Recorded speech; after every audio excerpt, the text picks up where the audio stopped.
I'm joined today by Brian Martin, who is professor at Wollongong University in Australia and a prominent supporter of academic freedom. Quite recently, he's written a paper called Censorship and Suppression of COVID-19 Heterodoxy, Tactics and Counter-Tactics, together with some colleagues from around the world, which has now just been published in Minerva. So, Brian, thank you very much for joining us today. Brian, can you tell us something about yourself, first of all, about how you got to be interested in academic freedom and suppression of academic material? Well, it goes back a long ways. I started off my career as a scientist, and then I was working at Australian National University and came across cases of scientists, environmental teachers or researchers who were coming under attack because of their work. Now, it's hard to imagine that environmental things would be considered radical, but they were back then. And so I started seeing a pattern that someone spoke out and they came under attack. And strangely, that hadn't been seen as a pattern before. And so I ended up writing an article, had collected 10 cases, put it in context, and then one thing led to another. The more I wrote, the more people contacted me, telling me more things. I contacted others, they took me more seriously because I'd written things, and gradually started expanding my interests into a whole range of different areas. For example, attacks on critics of nuclear power, and then later attacks on critics of fluoridation. So, and that's partly the study of scientific controversies. And after a decade after my PhD in science, I switched to social science. I was lucky to be able to do that. And so then I continued studying scientific controversies, but especially looking at the way dissenters came under attack, a whole bunch of things. So that's the background about how I got interested in that's, you might say, not just the academic freedom, scientific freedom, whatever you want to call it, but basically the ability of people to speak out about something that someone else doesn't like, and usually some powerful group, governments, corporations, professions. So that's the long background. And then the short one is on this COVID project. From my point of view, it's just a continuation of the same pattern I'd seen over and over again in all sorts of issues, everything from nuclear winter, pesticides, GMOs, you name it. And even in climate change, which is a bit different because the experts are in disagreement with the most powerful groups, the corporations and governments. I've heard from both sides on that. I've heard from climate scientists who feel they've come under attack, but I also heard from climate critics of climate science who say they've come under attack. But that's a bit different. So, but there's no one has a monopoly on trying to suppress free speech. Right, so happens on both sides. That's right. And my judgment is whoever has the most power is most likely to be doing it. Right, fair enough. Fair enough. Tell us something now about the paper that you've written with other colleagues entitled Censorship and Suppression of COVID-19 Heterodoxy, Tactics and Counter-Tactics. Can you summarize the paper for us and just tell us what the conclusions and the findings were? The context is when COVID came along, there's a dominant narrative, a dominant view about a whole range of things, about the origin of the virus, about treatments, about vaccines, you name it.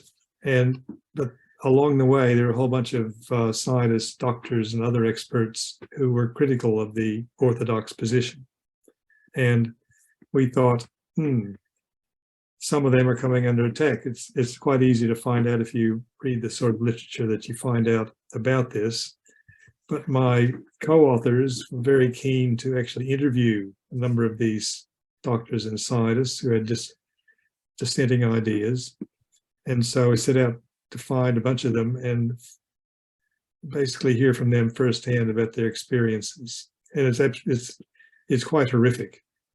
And especially when some of them had been, you might say, bastions of the establishment, highly prestigious, lots and lots of publications, physicians at top universities or hospitals. And then suddenly they find, they're pursuing what they see as the truth. Suddenly they find, uh-oh, there are people coming after me. They're attacked on social media. Sometimes their Wikipedia pages are rewritten, and they have troubles with their jobs. Some of them lose their jobs, and their work is censored. In loads of cases, they've got a whole bunch of Twitter followers or Facebook followers, and suddenly those things are just taken down without warning. So that's what we did. We found out, through interviewing them, we found out their stories. Did you have any particular cases which you mentioned in the paper? I mean, or are they all anonymous? All the interviewees are anonymous, but we prefaced it with citing a whole bunch of papers and newspaper articles and all sorts of sources about this sort of suppression and censorship. So it's in the context, there's a whole bunch of it going on, and you've got things taken offline. People publish something, put something online, and then it gets taken down. And we knew about cases of retractions. So retraction is when an article is published, let's say, in a scientific journal, and then the journal, the publisher decides we're going to take the article down and say it's been retracted. Now, usually retracted articles have been found out to be fraudulent in some way, plagiarized or fake data. But in these highly politicized debates like COVID, there are retractions of articles not on the basis of the content, but it's because of the viewpoint of the author.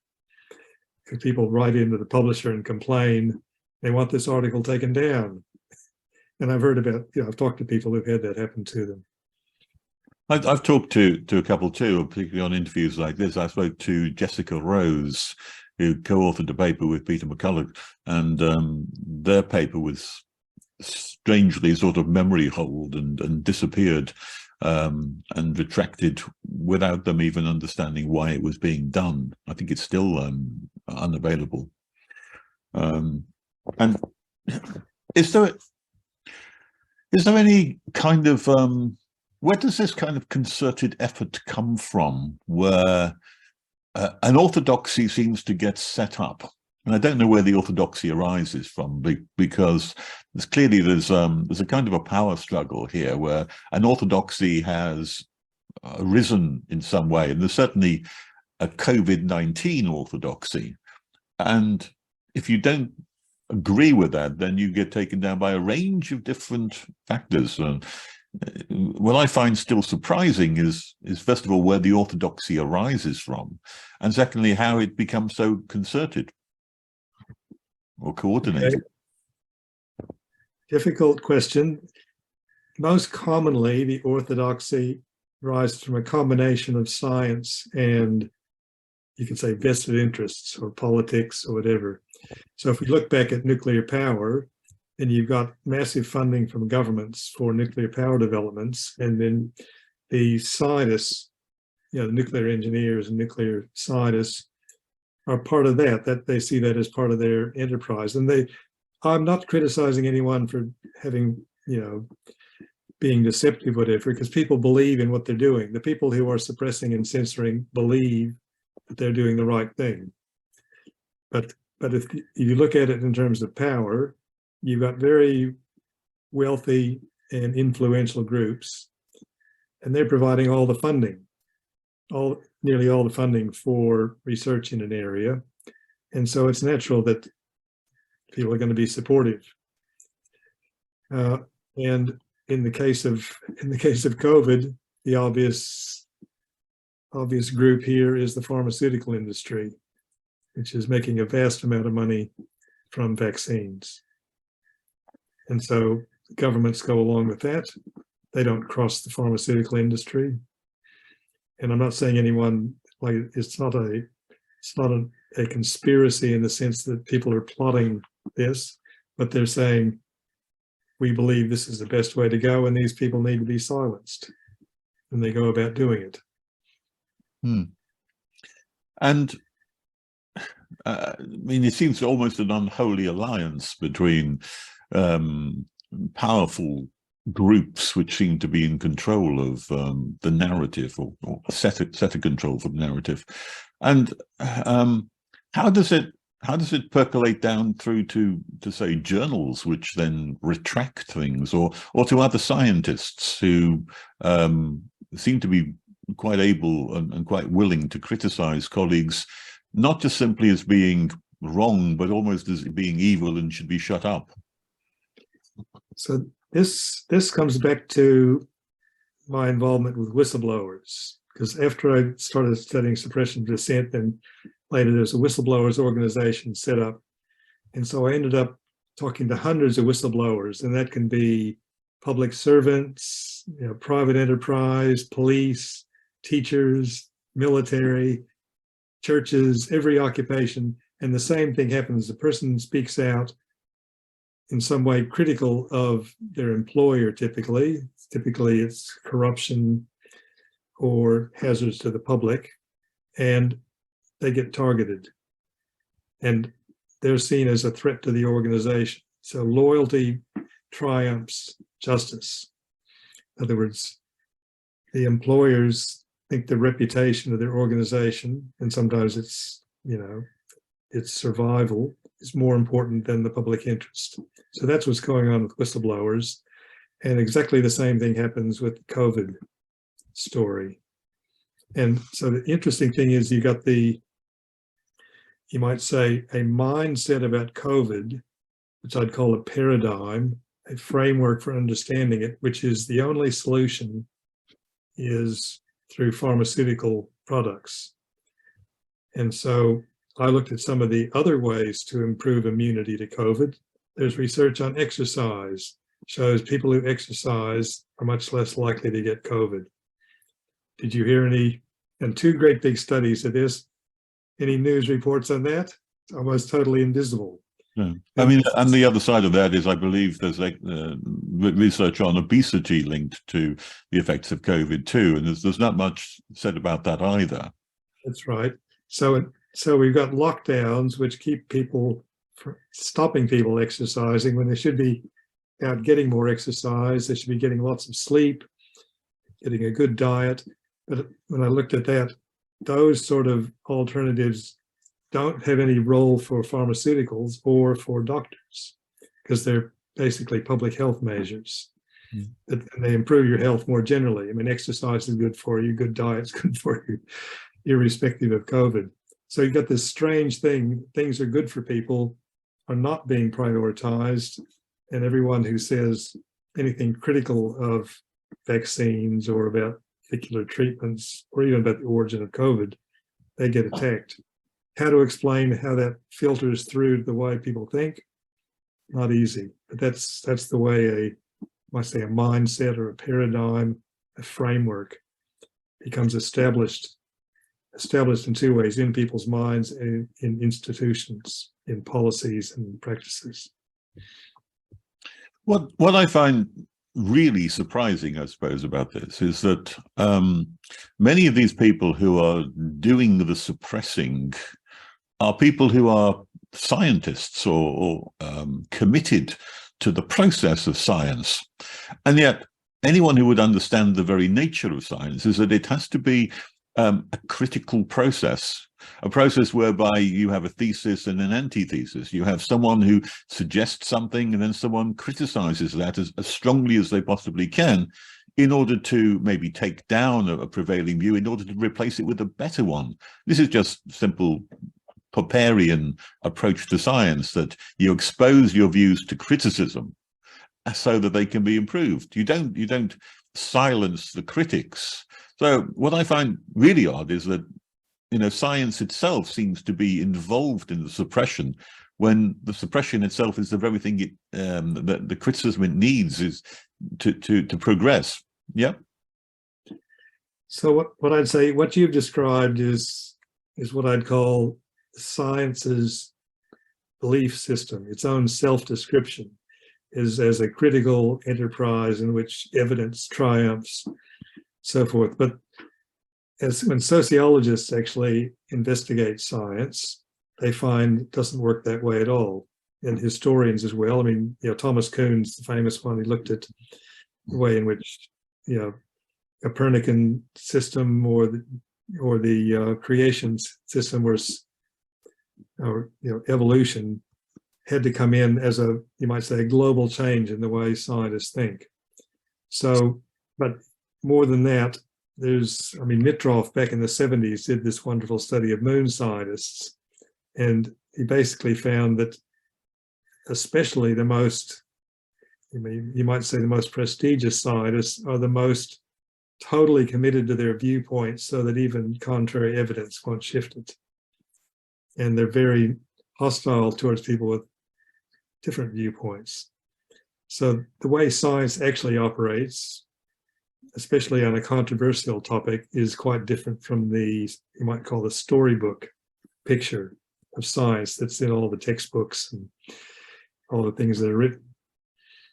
Yeah, it's a bit disappointing. I mean, I learned all about this when I was a scientist. You see it up close, and you see a lot of scientists doing the right thing.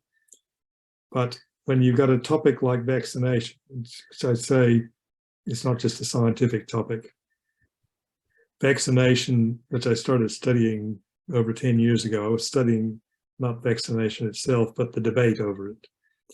And it's one of the most highly polarized and polarizing topics of all. And it arouses enormous emotions. And so people get totally fixated on their particular viewpoint about it. And it's almost very hard to have a discussion. Yeah. I think I can't remember who it was who said it now, but the only way science makes any progress, and this came out of Thomas Kuhn's Structure of Scientific Revolutions, the idea is that one generation has to die off before the next one can take the ideas forward, such as the controversies which are produced. But would you say that the kind of level of suppression that we're seeing, particularly around COVID and maybe even around climate issues, is unprecedented? Is this a new thing, Brian, or is it always been the same? I'd say the commonalities are more significant than the differences. But here's what I see the difference is that, let's say you've got the debate about pesticides or about genetically modified organisms. There's only a fairly small number of people who are highly concerned about these. You know, so it's people who are going to be affected by pesticides or campaigning against them, and then you've got the chemical corporations promoting them. But it's not something that affects a lot of people in their daily lives. So in a sense, the controversy is localized to just a portion of the population. But then along comes COVID, and suddenly everybody is caught in it, because everyone is either getting vaccinated or having to think about not getting vaccinated. And then the dissidents, the promoters and the dissidents are clashing, but it affects a wider cross-section of the population than before. Parents are worried about their kids, and people are worried about themselves or about their elderly relatives, this sort of thing. And so in this case, the dissidents have a much, you might say, a bigger playing field. They're seen by a much larger number of people. And so this whole pattern, I'd see, it's the same as the patterns before, but it's having a wider impact, or sorry, a wider audience, we might say. Yeah. I know that in your neck of the woods, in Australia, there's been a couple of celebrated cases of people who seem to have been quite heavily suppressed. If I've got the name right, is Peter Rudd, who has been a little bit heterodox in his views on the Great Barrier Reef, if I got that right. And it seems to me that he may have lost his job, as far as I'm aware. I'm not fully aware, but is that typical of the kind of situations that you've been finding? It's a typical case. It's he's a climate skeptic in relation to effects on barrier reef, and I'll say every individual case, Peter Ried's, but also all these COVID cases, suppression cases, each one individually is incredibly complex, because I know I've studied some of these cases over the decades, and you go into it and you find all this evidence on both sides, the claims and counterclaims and the long stories, and then there's investigations and so forth. But isn't that the nature of academic debate anyway, that they're complicated issues and people debate them, but they don't normally lose their jobs over it? But what I'm getting is the people who lose their jobs, there's a great debate about all the issue about the rights and wrongs of that. So, Peter Ried case is, and I haven't gone in detail in it, but he lost his job at James Cook University, and so there's the university is making all these allegations about things that he did wrong, and he's saying no, that it's attack on academic freedom. And then there's investigations, media stories. He takes the case to the court. The court basically upheld the university to dismiss him. But the point is that case, the Peter Ried case, if you tried to get to the bottom of it, would take you a very long time. You could write a book on it quite easily. And that's true of every single one of these cases that we hear about, the major cases that get much publicity. They're very complex. But my question is this new, the idea that people's jobs are on the line nowadays? Has it got worse? Is it more polarized? Have we become more embedded in our silos so that we no longer simply say, I disagree with you, or that I think you're wrong, but now we start saying that you're morally wrong, you're evil in some respect if you don't take this particular view? Okay, that's a tough question, but I'll back off and put on my sociology hat and say we don't know. No one has done a study to try and compare suppression of dissent in the 1970s versus the 2020s, and it's very hard to even find out the total number of cases, because most of the cases are covered up. There's people who they get attacked, or they're denied tenure, or they lose the research grants, and they just go quietly, find another job, or they just try and adapt to the circumstance, and we never hear a thing about it unless you're very close to that sort of action. So one of my colleagues, for example, in sociology, he had put a research grant in on a controversial topic on sexuality, and the minister, even though all the grants had been approved by the experts, the granting body, but the minister in the federal government vetoed a bunch of grants. Just a political veto, basically. And they only found out about it because it got a good bit of media coverage, and my colleague was one of them. So that sort of thing goes on as well. That's more typical of dictatorships, but it goes on in the so-called free world as well.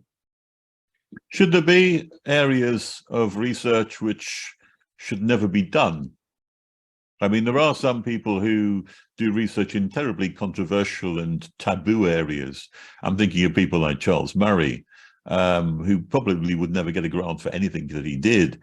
But I just wonder, do you feel that there are some areas which should never be looked at, or is everything open to academic gaze? Probably the decision about these should be made by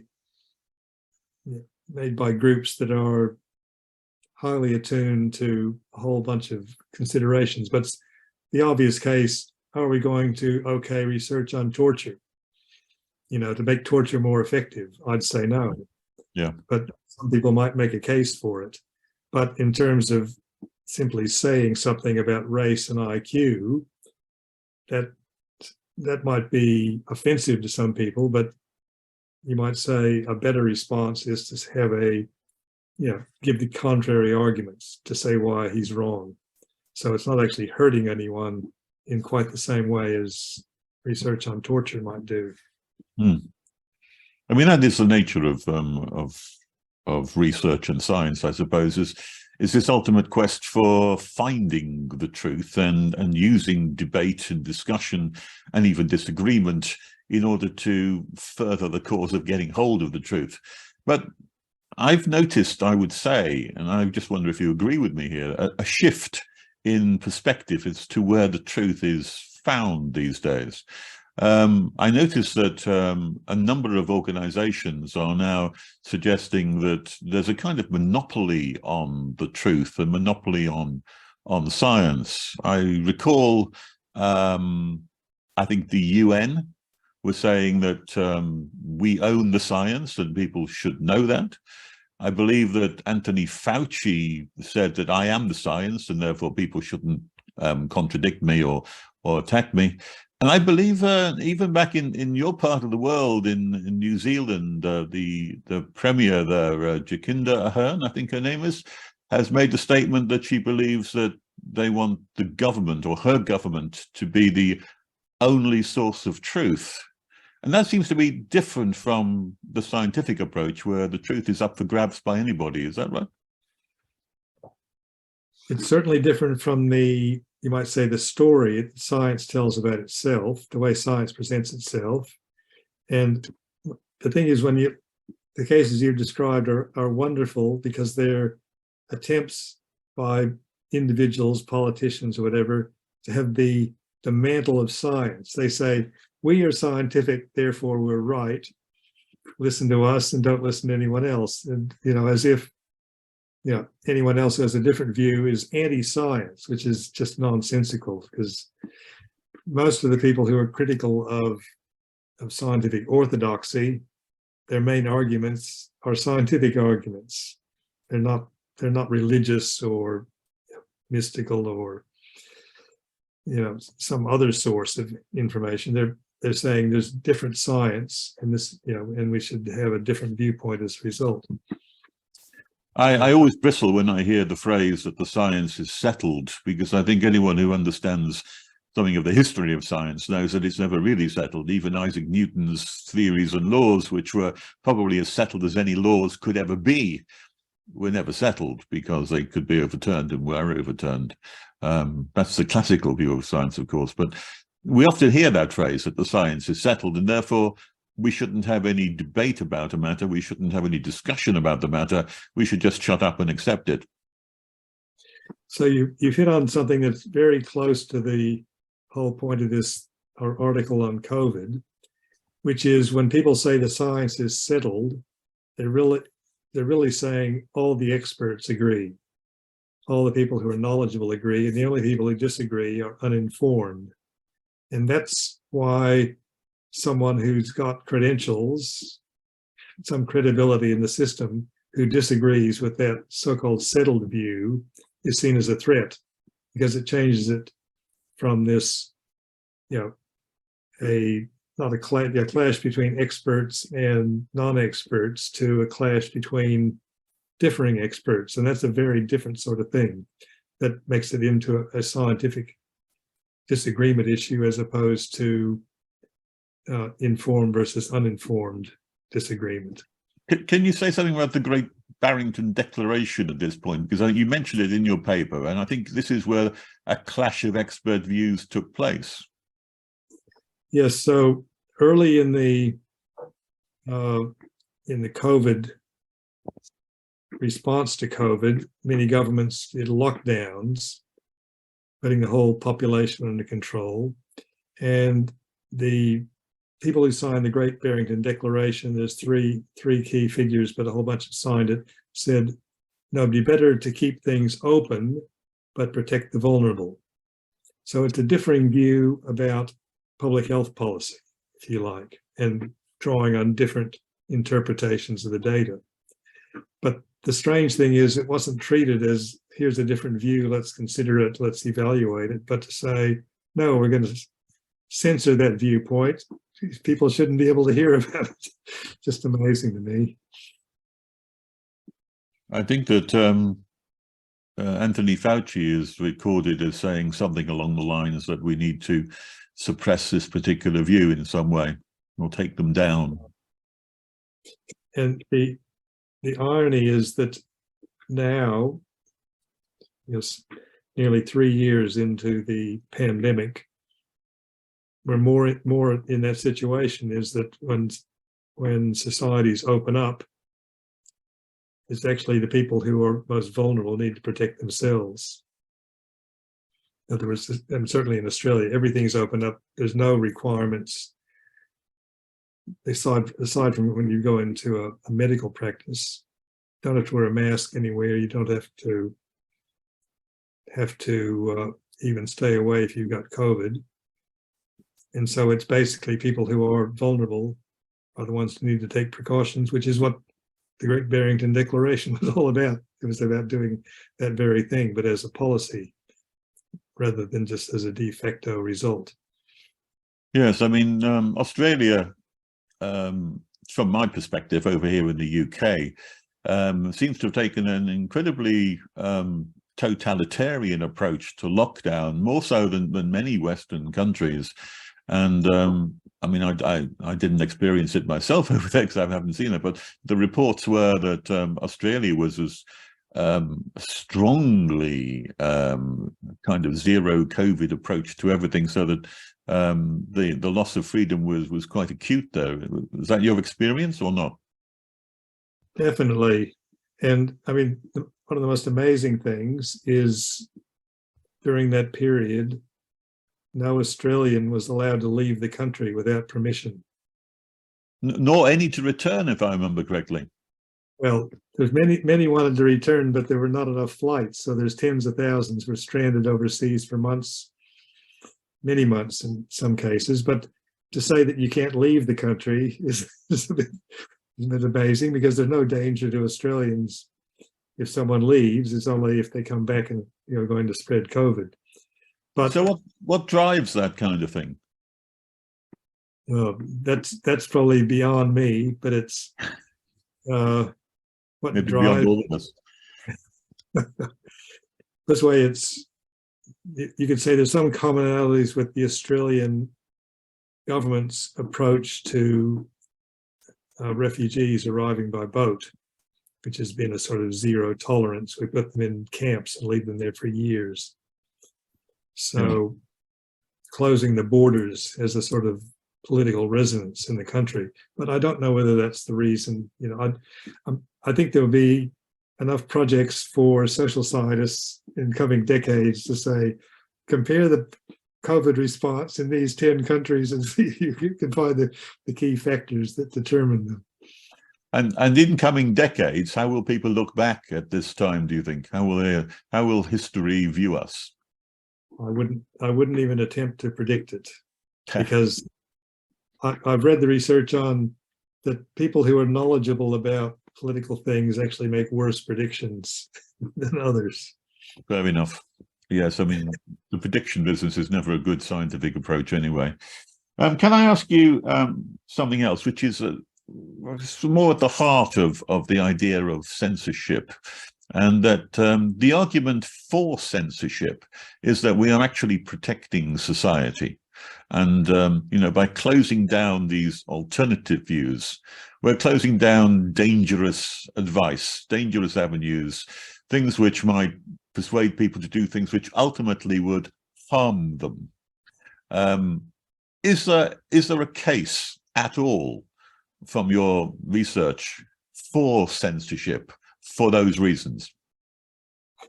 Well, I'd say that's the reason most often given, that these ideas are dangerous and we don't want to let them get out, don't want to let too many people hear them. And it's a balancing thing. There's might be dangers from information, but there's also dangers from having the power to control information. And we see that in societies where the government controls everything and no one's allowed to dissent or criticize the government. So the contrary argument is to say we're better off generally to allow these dangerous ideas to be expressed, but to work out different ways to respond to them that treat the members of the public as thinking people, as being able to make judgments for themselves, rather than having to rely on, Big Brother to make all the decisions about what they're entitled to see. But probably I'd say I wouldn't want to make a sweeping judgment, but look at it case by case. And there might be cases where we need censorship, but it needs to be argued specifically, looking at all the different arguments for and against. Would you go along with the idea that it's more beneficial that the government is the sole source of truth, or not? Well, it's certainly not. I mean, any powerful group has vested interests. And so if it has the power to control information, the temptation, overwhelming temptation, is to use it that way. And we see that with government controls over national security information, which is used quite commonly to cover up information that's simply embarrassing to the government. Nothing to do with national security. So yes, the idea that you have an ulterior motive or a vested interest is where the danger lies here, because you may not be simply interested in protecting the public, but more protecting yourself or your own reputation. And of course, I think totalitarian governments, as we well know, thrive on the idea of controlling all information. And George Orwell nailed that, of course, in his 1984 book. Has there been in your research any pushback against this kind of top-down censorship, which we've seen in COVID-19 and in other areas? Well, if you're talking about pushback from the people who are being censored, that's one of the things that we covered in the interviews. And probably the most promising thing is that all the people interviewed, and that they're all reasonably prominent. So they may be atypical, but they all resisted. They decided they're going to buckle down and try even harder to make sure that their views are able to be heard. And the framework we used for the article draws on one that Sue Curry-Jensen and I developed about 20 years ago, which is tactics used by censors to reduce outrage from their censorship. And the simplest way to do it is to hide the censorship itself, so people don't even know it's happening, which is of course what Google does. If Google changes the way it handles its algorithms, so you do a search and it's not, you don't get all the things that you might be searching for. Some of them are left out. Google doesn't tell you, oh, we're cutting out searches to sites that are critical of vaccination. And YouTube is the same, as you know well. So there's those tactics used by the perpetrators and supporters of censorship to reduce public outrage. But then there's also counter tactics. And one of the most effective is to expose the censorship. And when people see something that has been censored, they find out about it, and they often get more interested in it than they did before. So that's the sort of, you might say, censorship sometimes backfires. I don't know if you know the Streisand effect. Tell me about it. Okay, Barbara Streisand, the celebrity, has a mansion on the California coast. And back 20 years ago, there was a project to photograph the entire California coast and put the photos on the web. Quite an enterprising thing. And Barbara Streisand didn't like the fact that her mansion was in one of these photos. And so she made a case to sue them for $50 million. Well, until then, it had only been downloaded 6 times.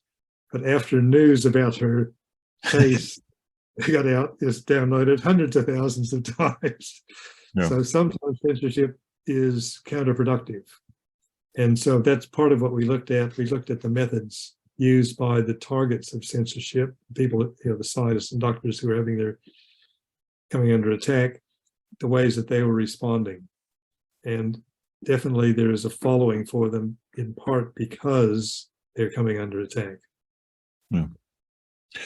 There's been some recent news about the US government working in tandem with some of the social media sites like Twitter and YouTube and Facebook, and instructing them, or shall we say requesting them, to take down various topics or to shadow ban other topics, so that you have a kind of de facto working for the government to censor various views. So it's actually quite significantly endemic in the process, isn't it? Yes, it's one of the great worries that the internet promised to open up conversations, to allow things to get out, not simply under the controls of editors and journalists in the mainstream media, but now we've got the tech platforms who are becoming the new sort of controllers of what people read. So people who use Facebook and rely on it for the news are getting a very filtered version of what news coverage is all about. So it's definitely a problem when governments get in with these big companies. Yeah. It's also ironic that in America, where they have the First Amendment, where the government is prohibited from abridging free speech or making any laws which would do so, can kind of get around that by simply instructing Facebook to do it on their behalf.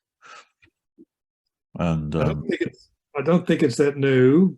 I mean, Facebook is new, but there's a book called Freedom Spent, back from I think it's 1970s, and it's these detailed studies of free speech battles, and the First Amendment didn't do much at all to help. So I mean, there's a whole history. The fact, the First Amendment sounds great, but you've got corporations suing people for defamation as a means of suppressing free speech, and and First Amendment's protection. But if you got to spend $100,000 defending yourself in court for free speech, most people don't want it. Yeah. It becomes too expensive to be able to defend. The other side of this matter, of course, is, I mean, social media is controlling the narrative quite largely, sometimes at the dictate of the government, as we just said. But what about the mass media, the normal media that we're so used to, which has had the field for so many decades? They seem to be as compliant, if not more compliant, with the orthodoxy or the narrative as anyone else, as the government itself. And does that surprise you that there isn't more, let's say, real journalism, that they all seem to go along with the narrative? And why is that?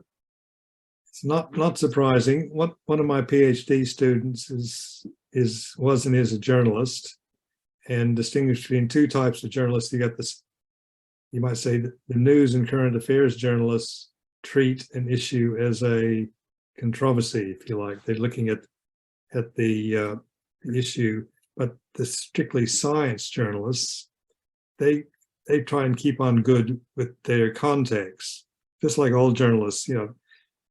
If you offend certain people, then they're not going to talk to you anymore. So the science journalists want to talk to the top scientists, not the dissident scientists.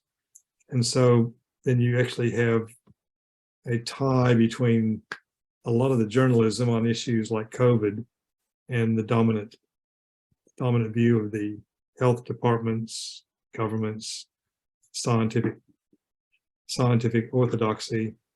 And who are the journalists to say any different? I mean, that's the way it tends to operate. And there's also what's called flack.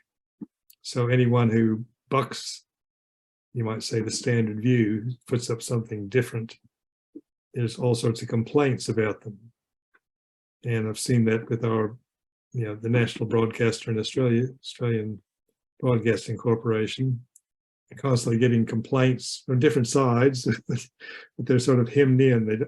And vaccination in particular is such a dominant view.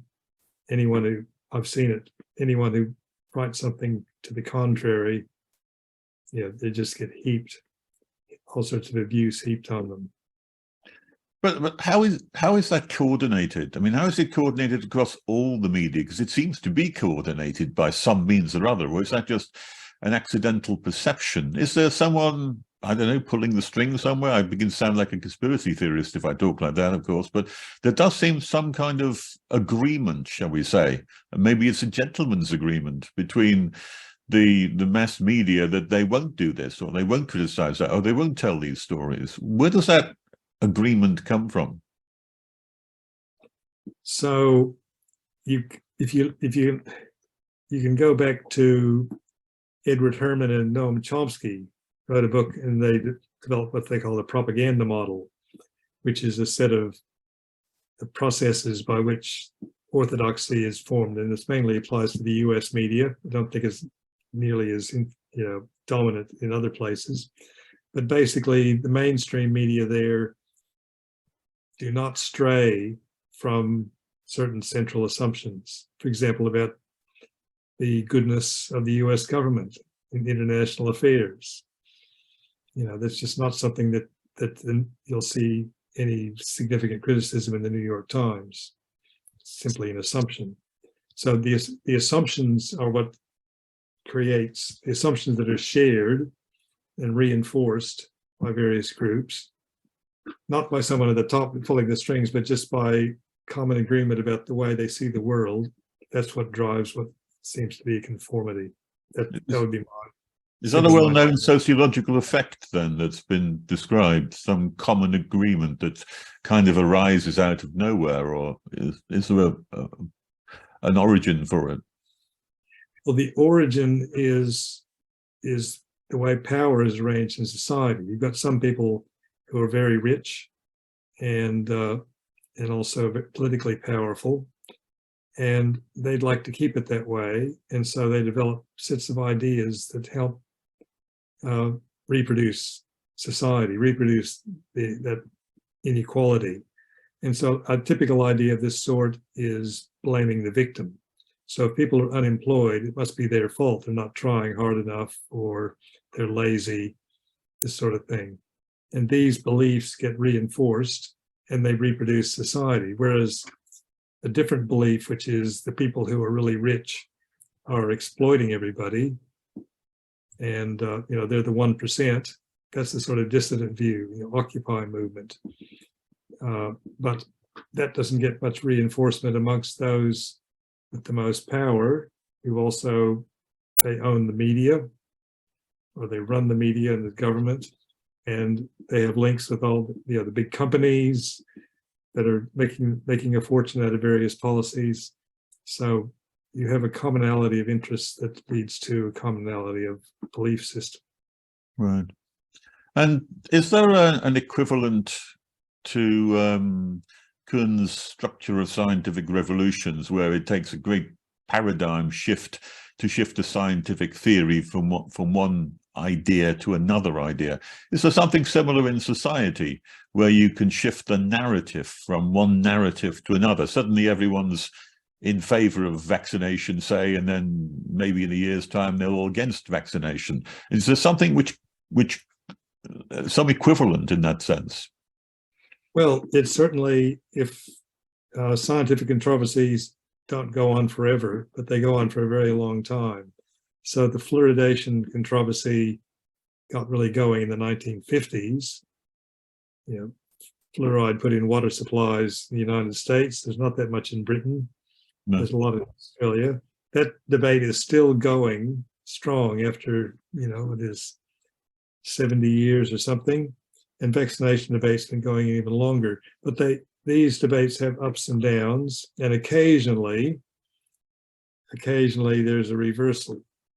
And you might say nuclear power would be the example where there's, I wouldn't say a full reversal, but 3 Mile Island, Chernobyl, Fukushima, these major disasters, reactor accidents, led to a reevaluation. And so that's why we've got now nuclear power is not taken off the way its proponents expected.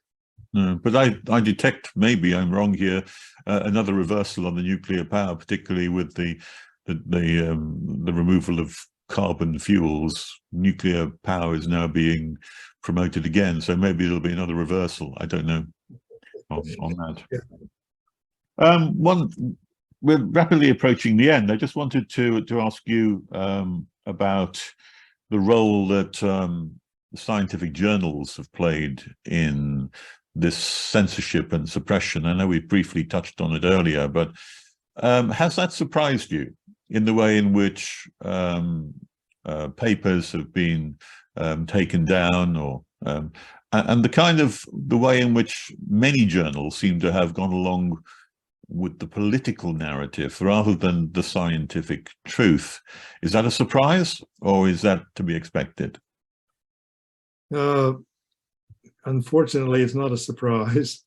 And there's a very good book by Sergio Sismondo called Ghost Managed Medicine. And he spent a lot of time up close looking at the pharmaceutical industry and the way it does things. And they basically organized to write scientific papers in-house, and they find academics who will be the authors, the nominal authors. They're ghost written. Then they're placed in the top medical journals, like the New England Journal of Medicine. And then when they're published, it's usually, endorsing some drug. And then the company buys hundreds of thousands of copies of the article to send to doctors all around the world. And so it's basically profit-driven science, and a lot of it's fraudulent. Right.